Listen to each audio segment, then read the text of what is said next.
Dear Tita L, magandang gabi po. Pakitawag na lang ako sa pangalang Marlon, 36 years old at pamilyado. Meron kaming dalawang anak ng asawa ko, 8 years old ang panganay at 7 years old ang bunso. Bunga ng 9 taon naming pagsasama. Mahal na mahal ko po ang asawa ko, Tita El, at kung pagmamahalan din lang naman ang pag-uusapan, grabe po kaming magmahalan ng asawa ko. Mainit. Nung unang mga taon nga po namin ay gabi-gabi pa. Talaga.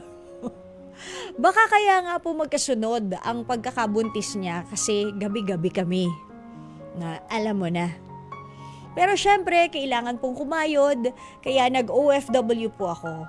Para naman kumita ng maayos-ayos at sapat para sa lumalaki naming mga anak. Pero kada 2 taon na natatapos ang kontrata ko sa pabrika sa abroad, umuuwi po ako dito. Syempre pag uwi ko, wala po akong trabaho at bakante ako. Yung asawa ko po, nagtitinda-tinda. Noon may maliit siyang fishballan at iba pang tusok-tusok na pagkain tuwing hapon sa labasan malapit sa bahay namin. Pero nitong mga nakalipas na ilang taon, nag-o-online reseller naman siya ng kung ano-ano na nahahango niya sa mga kaibigan niya. Minsan, pati mga kakanin at merienda sa hapon, nagpo-post lang siya sa Facebook niya para magpa-order.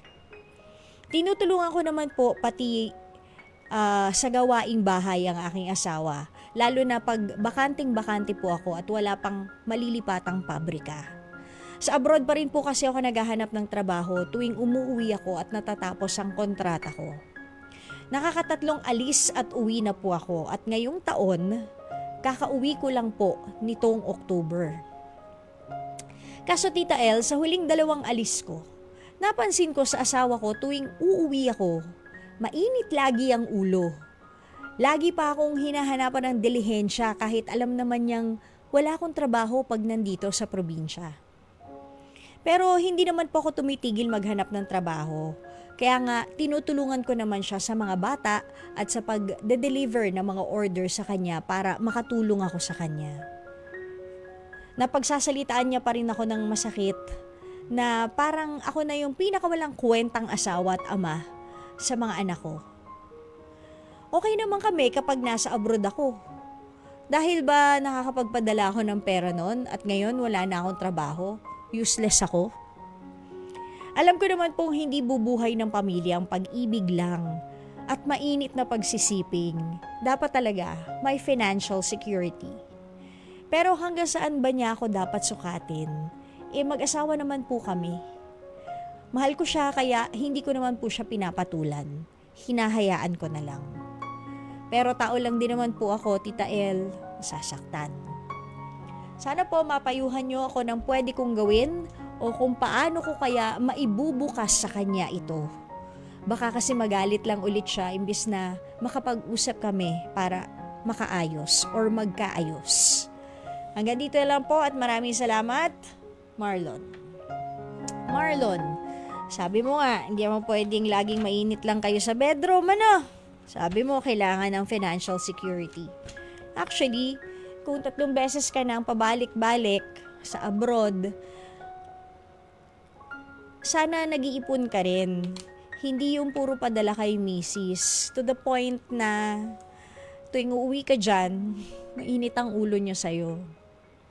Hindi ko alam kung saan nagagaling din yung anger niya o yung bad trip niya o yung init ng ulo niya towards you. Siguro kasi nga, tuwing nakikita ka niya, she is reminded that andito yung asawa ko, nagbabakasyon siya, papahinga, magkasama kami, may konting kilig. Kaya lang, tuwing nakikita ka niya na naandito, ibig sabihin, wala ring papasok na monthly income kasi nga, wala kang trabaho.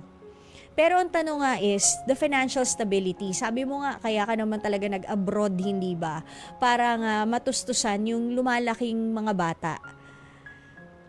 So, nasaan yung pinagkakitaan mo?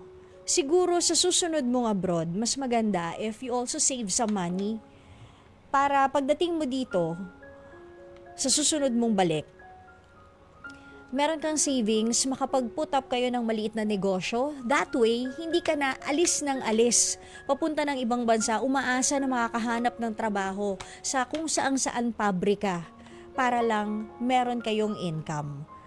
Magnegosyo ka na lang dito. 'Di ba? At least, lagi pa nakikita yung asawa mo, yung mga anak mo. Ang sabasa ko kasi dyan is, siguro nga talagang gipit. Kaya lagi kanyang hinahanapan. Otherwise, kung kaya naman talaga ng sweldo, I think hindi na magaganon si Mrs. na sa sideline. 'Di ba? Sitting pretty na lang siya. Or, baka naman kasi yung lifestyle din. 'Di ba? May kasabihan nga tayo, habang maiksi ang kumot, matutong mamaluktot. Baka naman kasi kapag nagpapadala ka, bigay todo din si mother. O hindi ba? Bili dito, bili doon, gastos dito, gastos doon. To the point na nauubos din yung budget. Doon talaga papasok yung kailangan ninyong mag-ipon. Kasi, number 1, hindi tayong lahat may expiration date tayo. Hindi tayo always bata. Ilang taon na siya? 30 something, no? 38, 36 plus 10 years, iba na yung capacity ng katawan mo. Kaya at 36, dapat nag-iipon ka na rin kahit na paunti-unti. Para kahit papano, yung ipon matatranslate into a small business probably when you feel like you don't want to work abroad anymore. Huwag mong iisipin na panghabang buhay yung abroad. Gusto mo ba laging nawawalay sa pamilya? Di ba mas masarap kapag sama-sama kayo? Sa tingin ko na alibadbaran lang yung asawa mo dahil nakikita ka niya. Minsan kasi 'di ba, may kasabihan na absence makes the heart grow fonder. Parang yung sa inyo baliktad eh. Maybe it's because 9 years na kayong magkasama, masyado na kayong laxed or relaxed sa isa't isa, 'di ba? Kaya siguro ganon.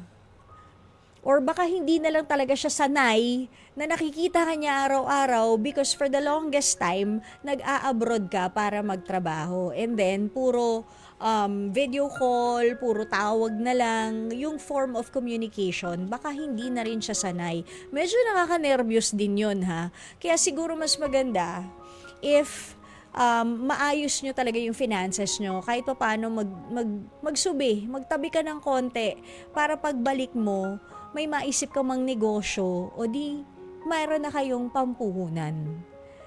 At pagdating doon sa parte kung paano mo ba sasabihin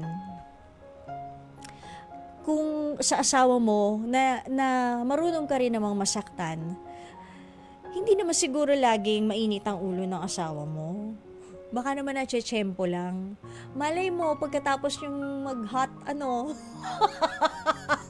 tsaka kayo mag-usap. Magparehas na malamig ang ulo nyo. Magparehas na kayong, ganon. Diba? Baka, pwedeng after. Diba? Sabi nga nila, smoke then. Baka naman kayo, pagtas nyo then talk. Ganon.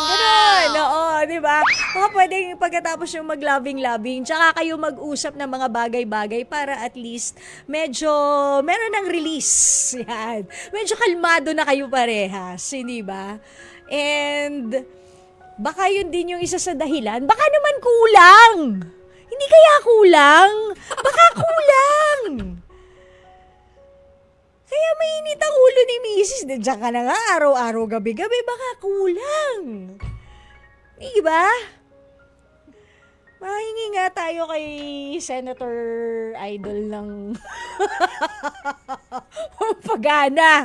Diba? Pero kidding aside, I think mapag-uusapan nyo yan pagka parehas sa malamig ang ulo nyo. Diba? Na kahit na lalaki ka, wala naman gender yan kapag nasasaktan ng isang tao. 'Di ba? May hangganan ka rin naman na ipaintindi mo rin sa kanya na hindi madali magtrabaho sa isang malayong lugar na malayo rin sa asawa at sa pamilya. Maraming temptasyon pero kinaya mo. Kinaya mo ba talaga? Ayan, 'di ba? Pero kinaya mo, 'di ba? Yung ilang taon na pagkawalay sa family, kinaya mo dahil sila ang laging nasa puso at isipan mo. Ipaintindi mo rin yun sa kanya na hindi mo rin naman sana ginustong umalis pero gusto nyo silang bigyan ng magandang buhay. Kaya mo ginagawa yan.